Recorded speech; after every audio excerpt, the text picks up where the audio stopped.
Hi everyone, welcome to another John Brooks Pump and Hydraulic webinar. My name's Stefan Fediw. I'm a technical sales rep with the John Brooks Company. And again today, Chris Chapman, also a technical sales rep with the John Brooks Company, will be helping me out. How you doing, Chris? I'm pretty good on this hot, humid Thursday.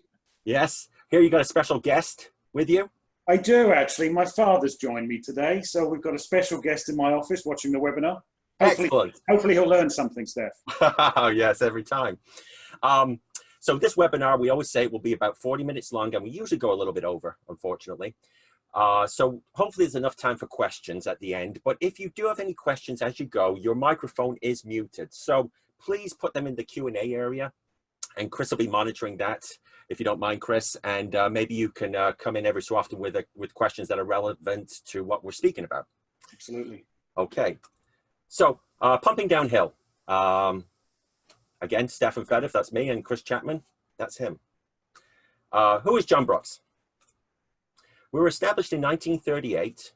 We're a privately held Canadian company, very proud of that, with over 200 of us across Canada.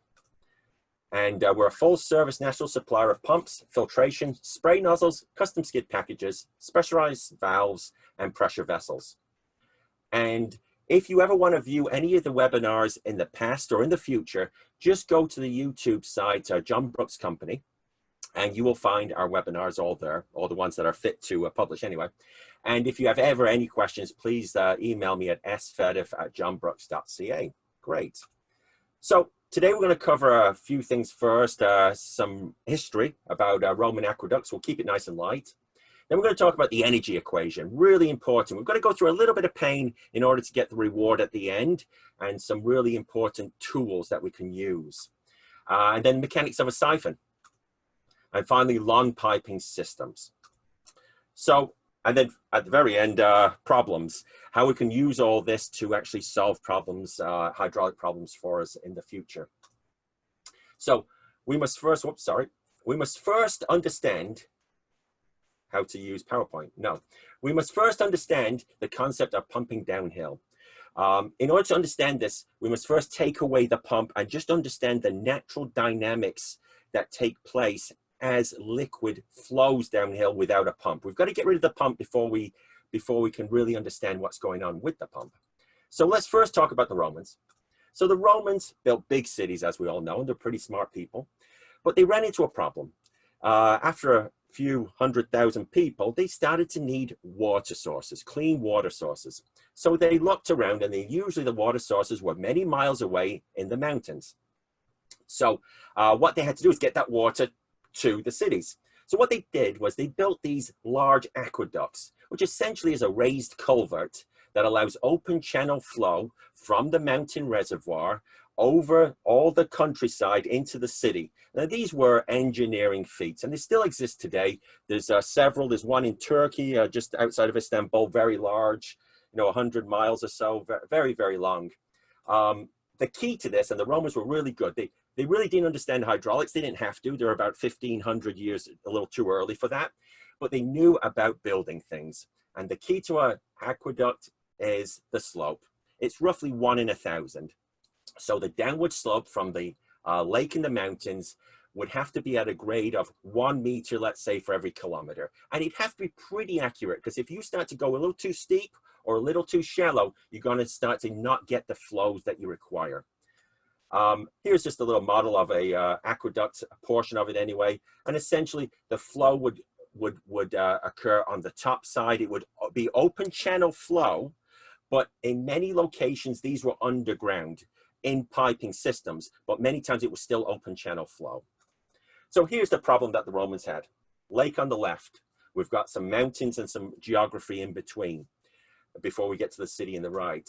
So what they'd have to do is they have to dig manually holes through the mountains, build these aqueducts, carry the water into the city. Now you can imagine that first aqueduct with the open channel flow and would be quite difficult to build, especially if that valley was rather large. So some smart Romans got to thinking, maybe we could do this inverted siphon. And essentially what that is a pipe, usually lead, not very good for the Romans, but it was a pipe that would be dug into the ground.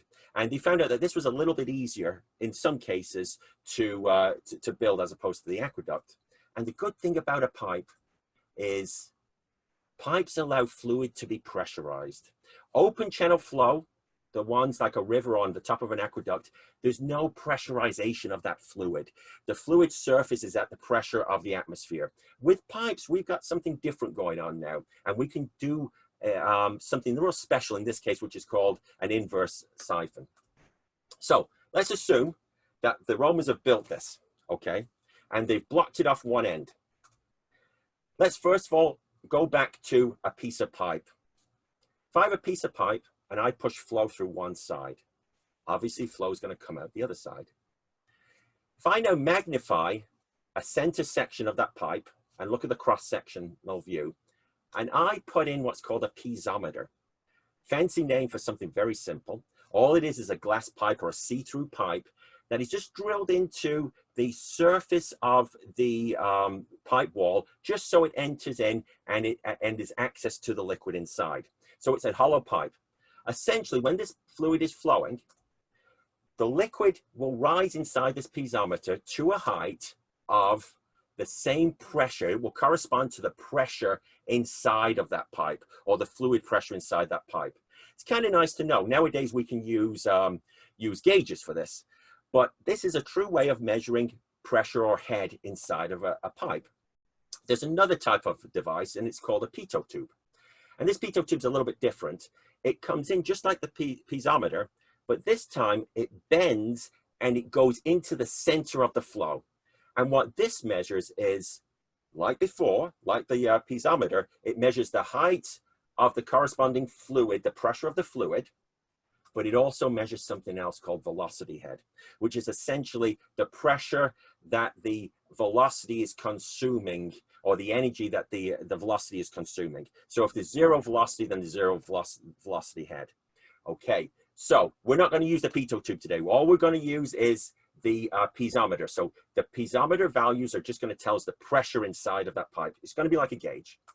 So the Romans go ahead and they install these piezometers all throughout the system. Now, they probably did this in a small model. They probably didn't do it in real life, but the theory is the same. And they've got the pipe blocked on one side.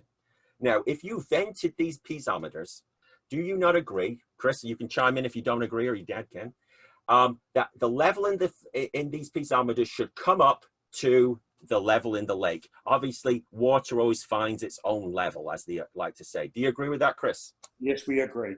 Okay, good. Whew. So what happens if we unblock this pipe flow? Now, on the right-hand side, what's going to happen if we unblock this pipe? Well, the Romans are going to be happy. We're going to see some flow into the city. But what's going to happen to these piezometers? Let's take a look. One more time. There we go. All of a sudden, these piezometers change their profile. Each one has a slightly different height, and therefore it's measuring a slightly different pressure in the piping system. So from this, we can gather that the pressure inside of this pipe changes. It's not constant. The driving head here, obviously, that's causing this flow is the change in the potential energy from the lake, that rho GH1, or essentially the pressure due to the height of that lake, the pressure, the head, and the differential between the one on the right, the rho GH2. Whatever that difference is the driver that's driving this flow. If it's a large difference, then you're going to get a lot of flow. Let's take a look in flow in pipes. When I think of a pipe, I don't think of a pipe. I guess I'm a bit strange. I think of a fluid energy transformer. That's what a pipe is. And it uses a special tool to do this. And it's called the Bernoulli equation, or the energy equation. And I know, Chris, this looks ugly, and it does. But it's very, very simple.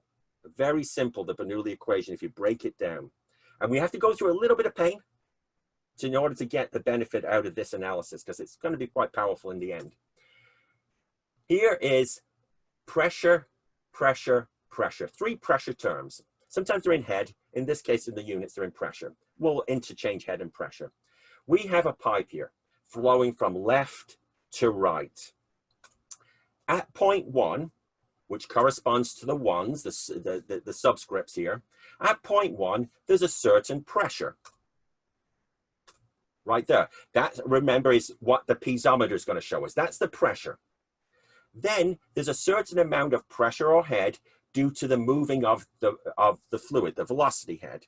Now, that's not going to show up on our piezometer, but we know it's there.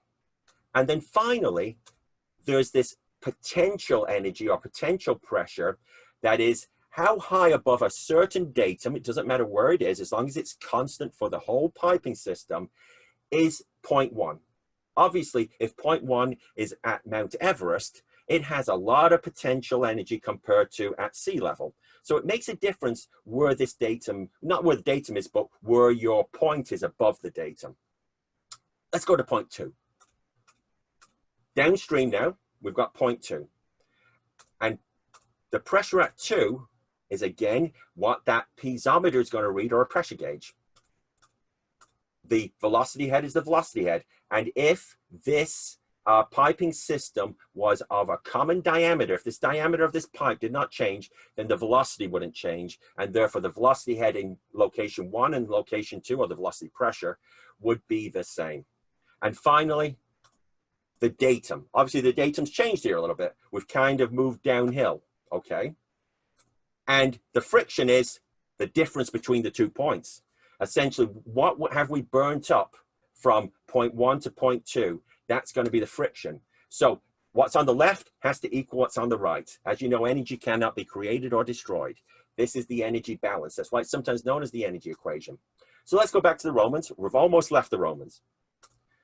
Let's take a look at point 1. Let's consider it's right here. What do we have? We have a certain pressure, which is the reading on that piezometer. Then we have a velocity head. And finally, we have a distance above a datum. Right here, kind of looks like it's the same location as far as the datum goes. It doesn't necessarily have to be. There's a certain pressure, there's a certain velocity head, and there's a certain distance above the datum. If we take a look at the energy equation, or the Bernoulli equation, and this is the worst slide, it's almost over. It gets all easier after this. Pressure 1 corresponds to pressure 1. This potential energy corresponds to the potential energy, and this velocity head corresponds to this velocity head. All that has a value, a pressure value, which could be converted to a head value, a column of liquid. Must equal, before I go on, we're just going to always put this velocity head, even though we're not measuring it, it's just going to be a little bit more head attached to the piezometer tube, okay? It's as if we had a pitot tube. If we take a look at location 2, we have a pressure, which is less than pressure 1. We have a potential head, and we have that velocity head again. And finally, we have the frictional head. Sorry, the velocity head. And then we have friction. Let's clean it up. What we call this line, when we connect all these piezometers together, the top of the piezometers, is a very, very important line. And it helps us select pumps, and it helps us make sure that nasty things don't happen to force mains and piping systems. It's called the HGL, or the hydraulic grade line. And all the hydraulic grade line is the height a column of fluid will be held up by the pressure at that point in the piping system. We also have one other line, and this is called the EGL. This is the energy grade line. And this is always the hydraulic grade line, the purple line, plus the velocity head. That's all it is, okay? And the distance in between is the velocity head, obviously the difference between the two. And if you take a look at the line that we started out with, that horizontal line, that total pressure, that total head that we had from that lake, the difference between that location and the EGL is always the friction loss, the accumulative friction loss, okay? It's not all one friction loss in that one location. It's the friction loss up to that point and back. Okay, let's move away from the Romans. Let's go to 2 tanks. We have 2 tanks here, and they're connected by a pipe that's constant in diameter. The pipe is currently turned off. There's a valve there where the X is, so there's no flow. That's how this is existing. We've got high pressure or high head in tank on the left, and we've got a half-filled tank or a lower head in the tank on the right. Just like the Romans, I take a datum in the middle of that pipe and I put some piezometers up. As we all agree, these piezometers, if they are at the vented to atmosphere at the top, liquid will rise to the height of the tank on the left-hand side. P1 and P2. P1 and P2 are 1 and 2 are locations in the pipe, just at piezometer 1 and piezometer 2, right in the middle of the pipe. So we know what the pressure is in these pipes. It's going to be the height or the head of the piezometer. So we look at that equation again, the Bernoulli equation or the energy equation. Right now, there's no flow, no velocity, no friction. So when we take a look at this, we drop out the velocity term, the velocity head on both sides. There's no velocity. We drop out the friction term. And we drop out the potential energy because both 1 and 2 are both the same height above the datum. Actually, they're at the datum. So they cancel out 2 on the equation. It's like 7 on one side of the equation and 7 on the other. They cancel out. And what we get is what we can see.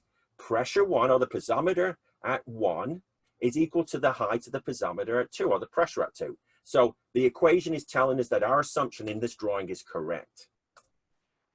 When I open up that valve, things go a little crazy again. All of a sudden, these piezometers change their heights.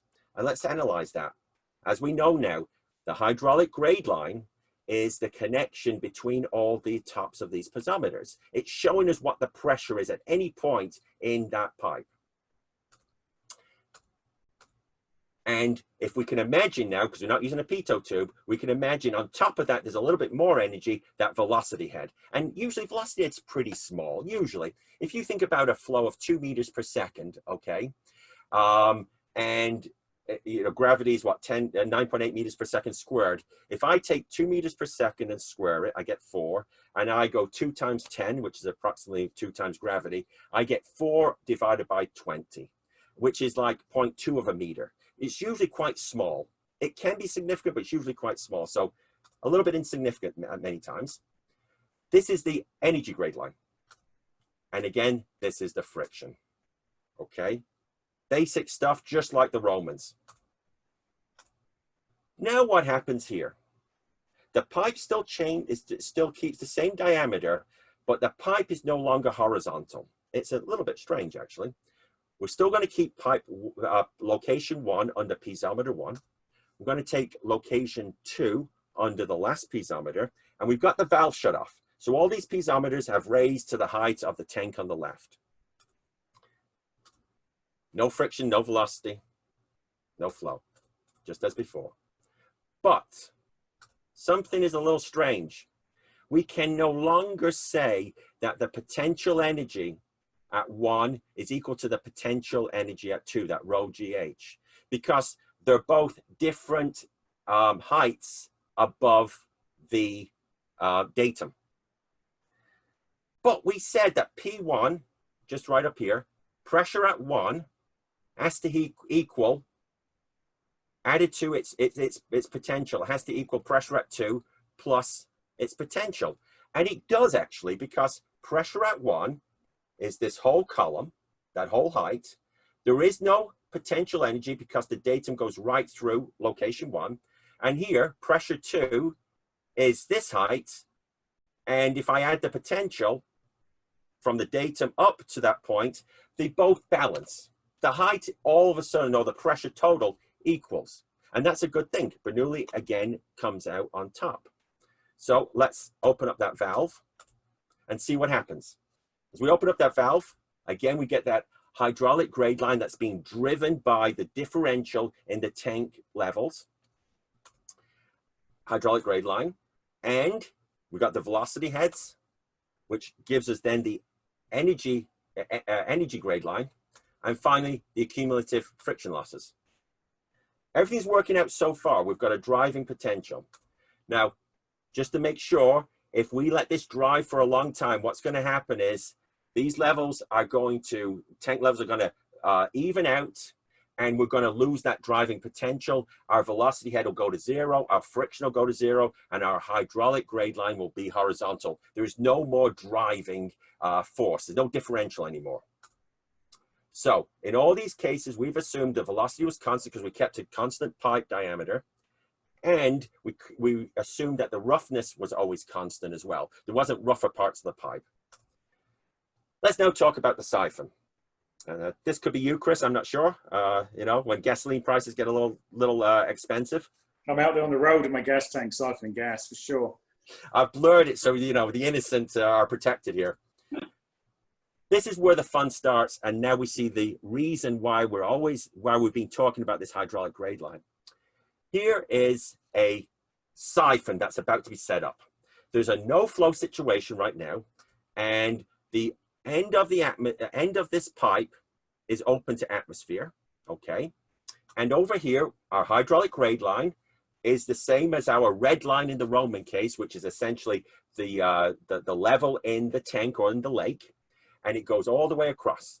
There's no motion, there's no velocity, so the hydraulic grade line is it. That's all we have here.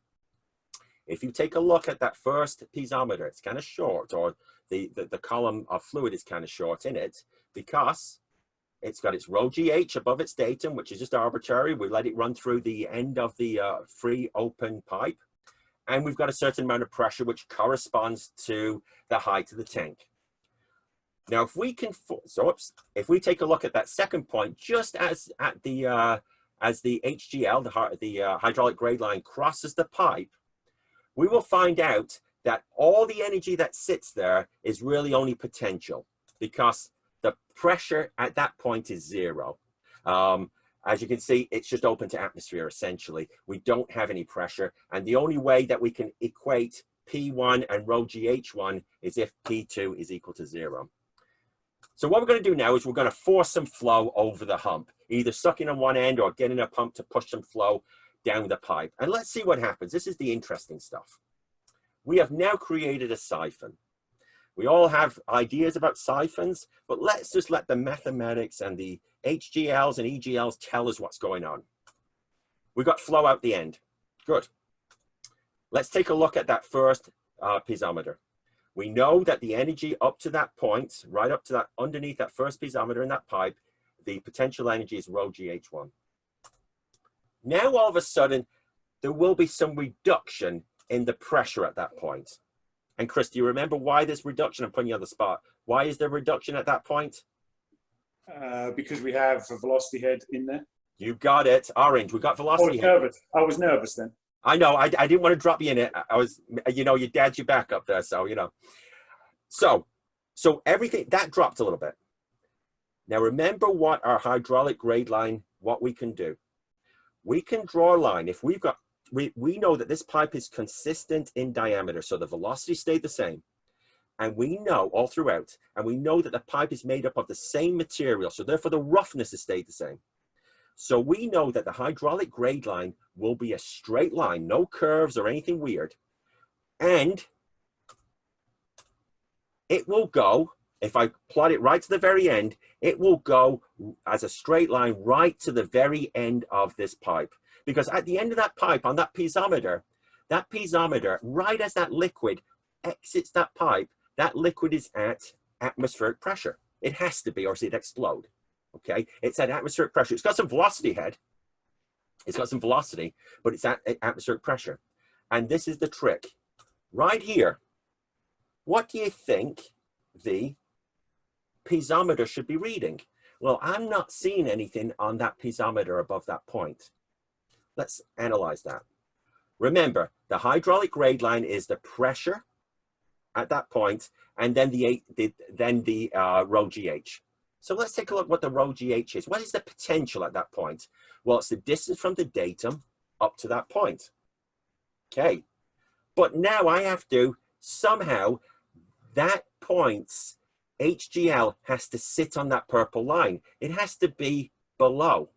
And the only way that's going to work out is if my pressure is below atmospheric pressure or negative gauge. And that's where I get a vacuum in my siphon, in my pipe.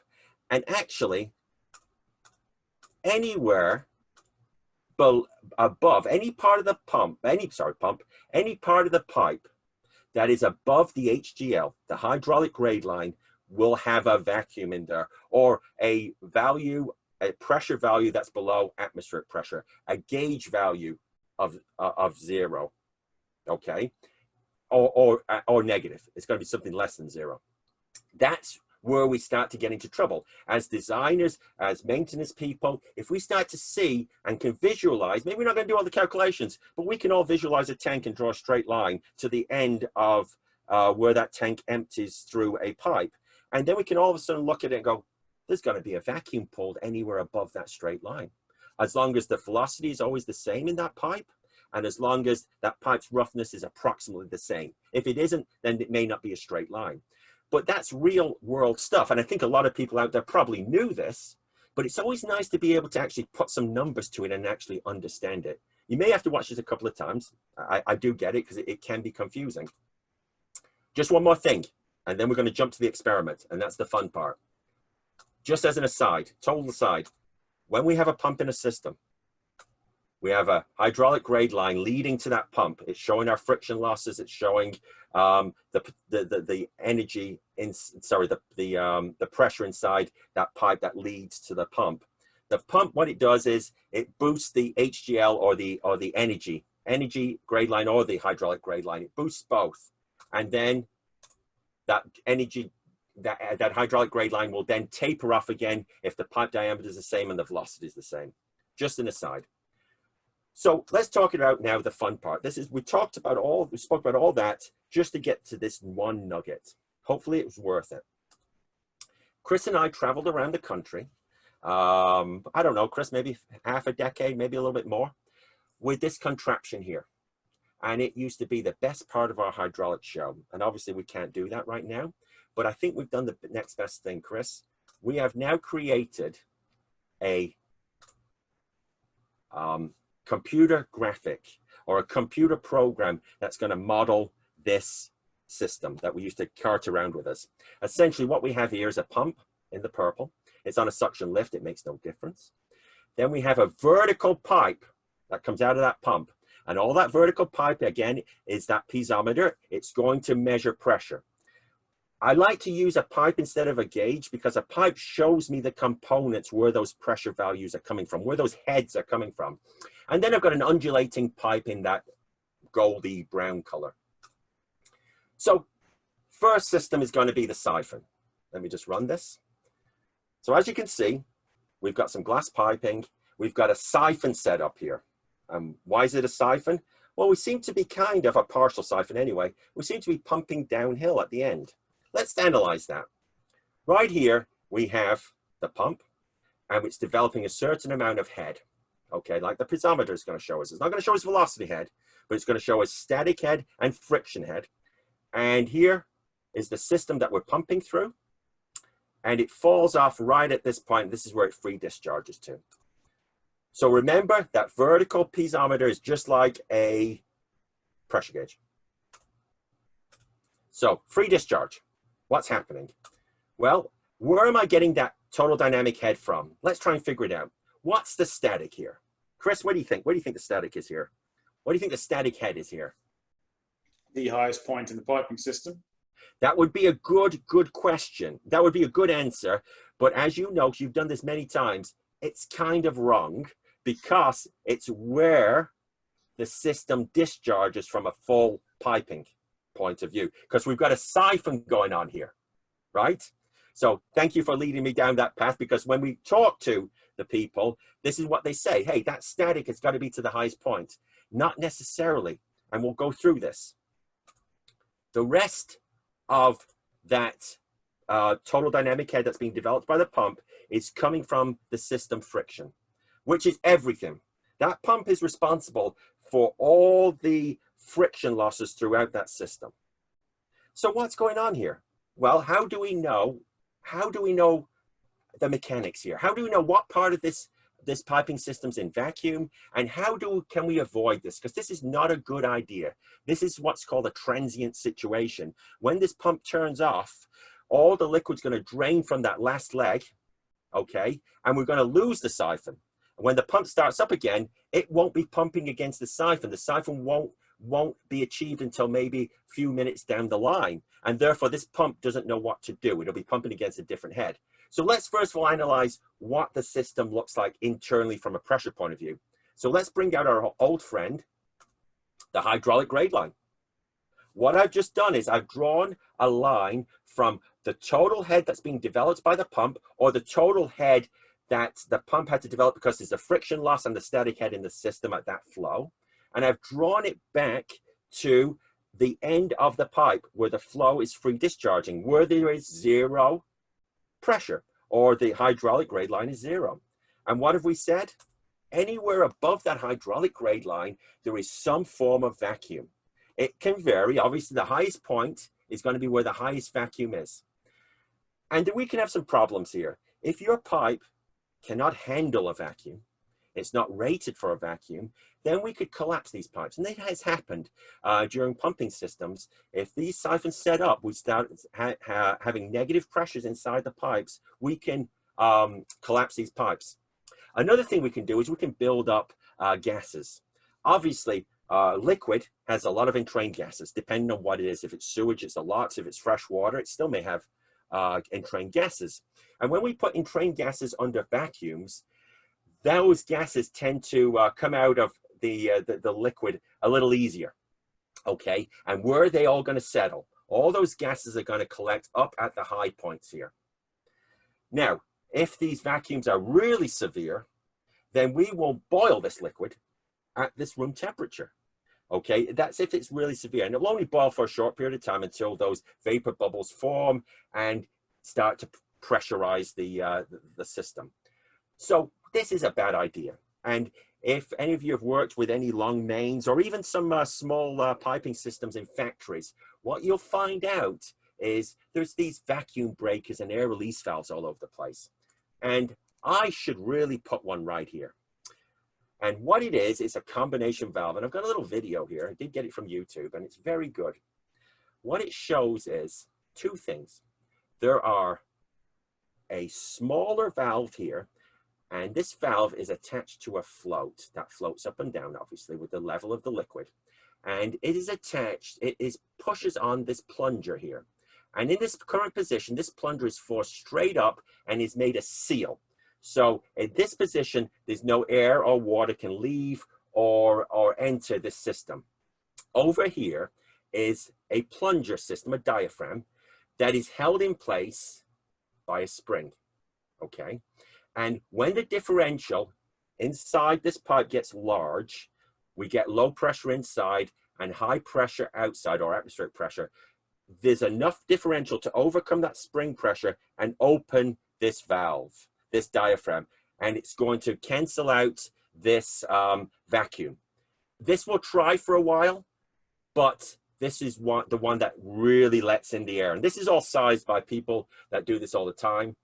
We can get you in contact with those people, or if we design the system, we'll do it. And here is what happens. All of a sudden, if there's a vacuum that's being pulled, it's going to try and open up the small ball float first. And then if that isn't enough to nullify this vacuum, then that large diaphragm will open up and let air in. Now that air can be a problem. So then slowly that air can be released by the little ball and float over here. So that ball and float kind of works in both directions. And that is the way a combination vacuum breaker air release valve works. It gets rid of your air and it also gets rid of your vacuum. And if you've ever been to a pump station that's maybe pumping up a hill or down a hill, there's some really weird topography, you'll hear this thing screaming all the time. There's usually one in the station. So what do? If we put one of these vacuum breakers here, or air release vacuum breaker, well, there's a vacuum there. What it's going to do is, once a vacuum is formed, it will let in atmospheric pressure and that siphon will be dropped. And this pump now, instead of having to, let me go back, instead of having to pump against that much back pressure, it will now pump against this much back pressure.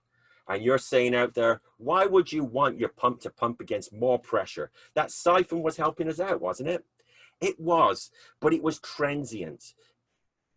When the pump first starts, we don't know where the condition of that siphon's going to be. It's probably not going to be there. It would have drained out. So this poor pump's going to be all over the place. And we'll look at that in a few minutes. But now with this great siphon breaker in place, look at all the pipe that is above the hydraulic grade line. There's none. This piping system with that one little change now will not see any vacuum inside of it. And we really, I don't know if I could have said that, Chris. Without that hydraulic grade line, could you have, somebody have thought maybe that first hump still might have some vacuum in it, maybe? What do you think, Chris? I do, actually. I do, because you've still got a downward slope on that pipe. So you may have had the thought that there's still vacuum at that drop-off location. That's right. And you might say, well, the back pressure from the higher point, yeah, it's something that people think about. So hydraulic grade line works. So let's now analyze, and the vacuum breaker. Now let's analyze the situation that we've just been set up. We've got that vacuum breaker air release valve installed in the last leg, and we're now getting that flow away right here. Okay, whoops, pressure gauge. We're getting that free discharge. So where did that actual head come from? Let's understand that. So where's the static head coming from? Well, as you said the first time, Chris, this is where it comes into play. From the pump discharge to the highest point now, where we're free discharging, is your static head. And now the frictional head is now everything that we're pumping through. Now, as we can see, this pump now has developed a whole lot more head than before. Remember, we have not changed the speed of this pump. What's happened here is this pump is producing a whole lot more head, and therefore it's not pumping as much.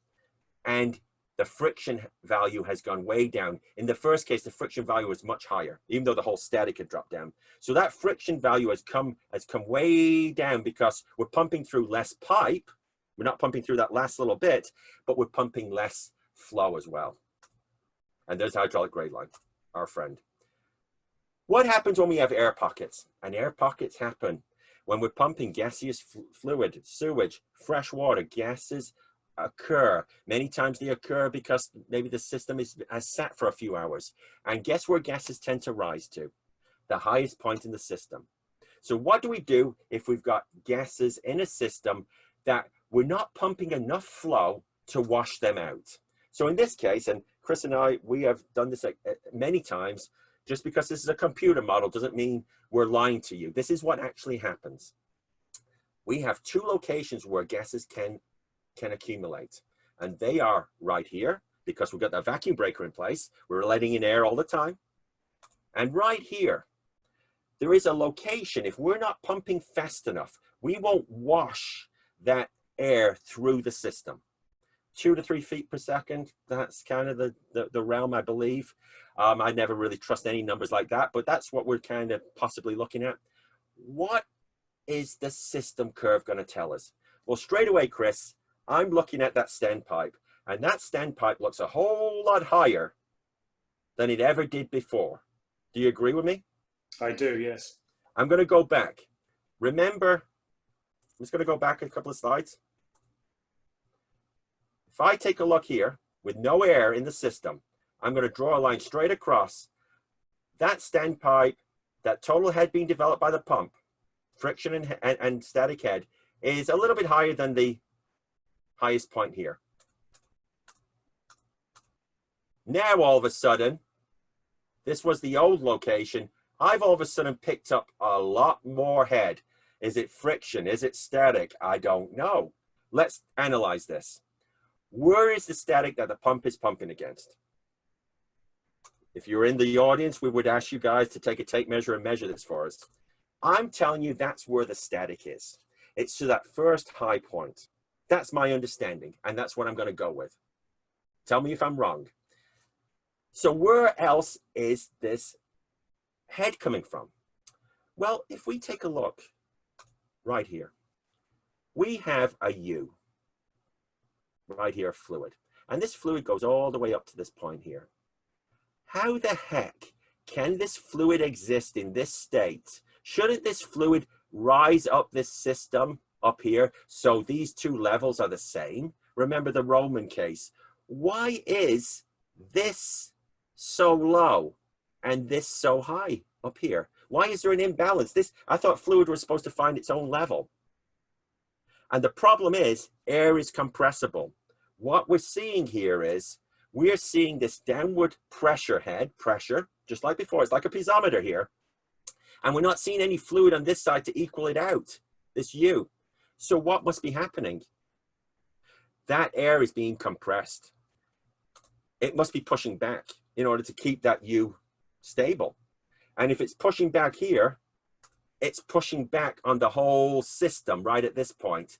So we have to add these static heads between these slugs of air. Very nasty. And then we just got a little bit of friction at the end, because now we're only responsible for this little bit of friction through here. It's kind of crazy, eh? That now that we've just introduced a little bit of air, what we have done is we've caused this poor little pump to really start to have to add a lot of pressure to this system, a lot of head. There's a lot of back pressure to this system. And whoops, let's just go to the hydraulic grade line just as before. There's no vacuums being pulled. So what can we do to eliminate this? Well, that's where we come into that combination valve again. Really important. It's not a vacuum in this case. It's going to be an air release that we need. If I put that vacuum air release valve breaker there, the vacuum breaker probably is never going to go off, but that air release definitely will. It's going to open up, and it's going to open up that valve, and we're going to get a release of that air. And finally, then we're going to flow full, and we're going to get the system that we had before. Right there. So to wrap it up a little bit here, siphon, worst case. We don't want this. The pump has to run out on the right-hand side. If you knew it was going to be consistent and you could depend on it when you first turn the pump off and when you turn the pump on and off, then that's fine. But we cannot consistently rely on a siphon always being there. There's got to be a transient nature to it.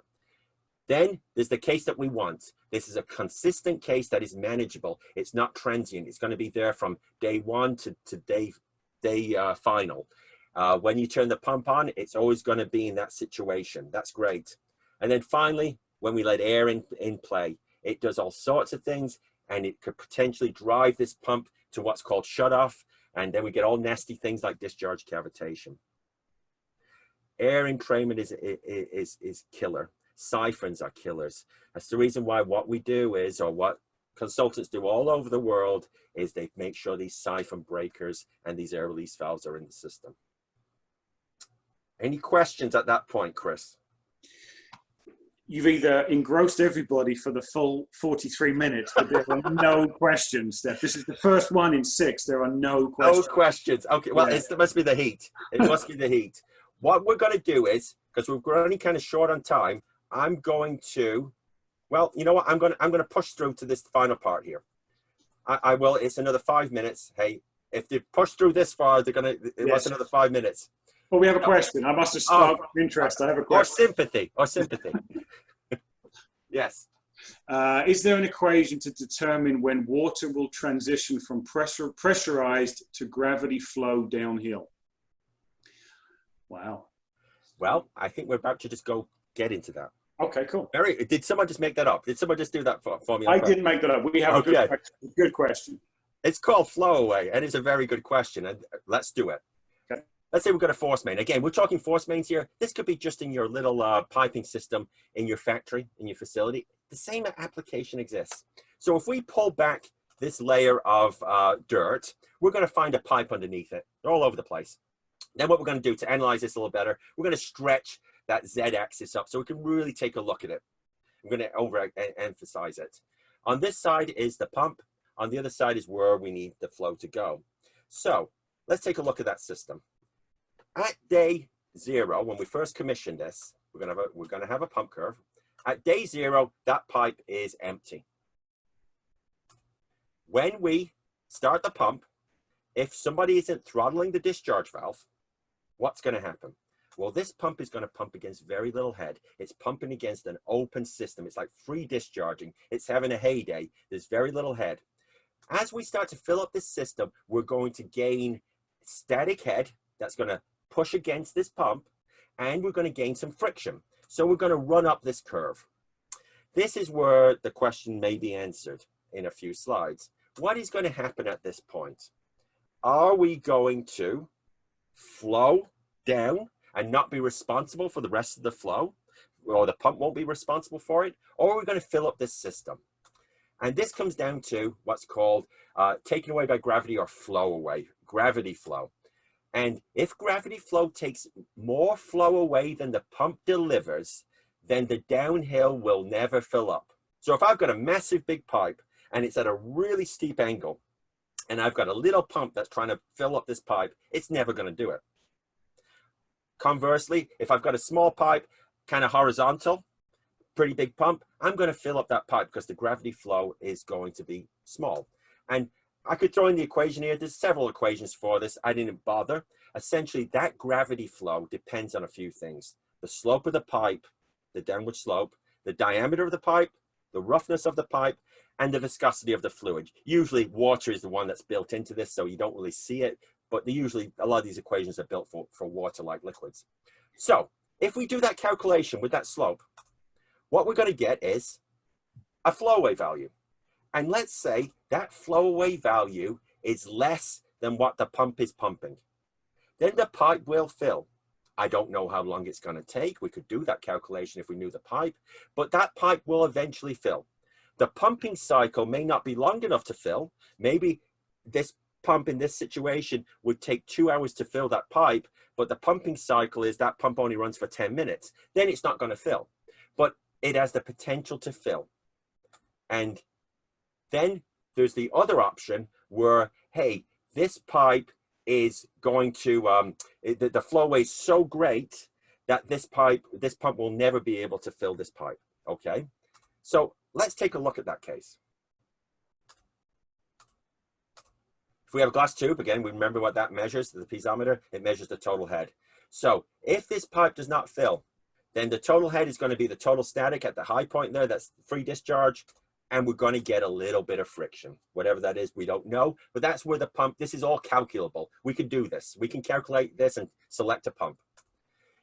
If we do get that, if we do fill this pipe when the flow away is less than the pumpage of the pump, then we'll fill the pipe and we're going to do a little bit more analysis. This is where it gets a little tricky. We have to now start looking at, as we fill this pipe, what's going to happen to that piezometer? What's going to happen to the system curve, essentially? We are going to lose static head. This pump is going to, not going to have to pump against so much static head, but its friction losses will increase. And we're coming to the money shot right here. This is the end. At the end of it all, if that pipe fills, then we will have a static, just like before, somewhat downhill. We could be in trouble because it could be transient, and we're going to get a lot of friction. There's an easier way. Will a pipe fill or will it not fill? It's very basic, and it's a real nice, powerful way to do this. What we can do is we can plot the first system that we know exists. High static, low friction. So that means it's got a high starting point at zero flow, and it's very flat. If I now take a look at the rest of the system and plot that system curve, well, what is it? The static's kind of low because now our end point is a lot lower than that high point, and we've got a lot more pipe to pump through, so therefore our friction's going to be up. So we're going to have low static, high friction. And the key here is this pump will always pump first against its first system curve. And if that is to the right of the two system curves where they intersect, then eventually, if this pump runs long enough, it will drive itself back to the overall system. Last slide. If this pump curve intersects the initial pump curve to the left of where the two pipes intersect, then this pipe will never fill the system. Nice little way to approach these questions. We can kind of do it on the table, you know, before we even build this pipe. Very nice systems. Again, we probably want to put a vacuum breaker at the top and a combination air release valve. That's what design standards ask for in force mains. But if you've just got a little coolant system in a factory somewhere, you know, there's no design systems there that are going to tell you to put certain vacuum breakers in certain locations and certain air release valves. There's no book that's going to tell you that. Maybe the plumbing code might help you out a little bit. But here, this is what's telling you, this is these concepts that we spoke about today are really driving this. So if there's any questions, you know, please let us know. Again, our YouTube channel, all these videos will be on there eventually. They sometimes take a little bit more time. And visit us at our website, www.johnbrooks.ca. And if you have any questions, sfediw@johnbrooks.ca. Any questions, Chris? Nope, we're good on that one. Okay. Well, I think that was it was a long one today. It was you know, I find it fun because it's really relevant to the design of a system. But again, if you want to watch this again in probably the next couple of days, it will appear on our YouTube channel. And thank you a lot for attending today. And if you have any questions again, please let us know. Thanks a lot. Thank you.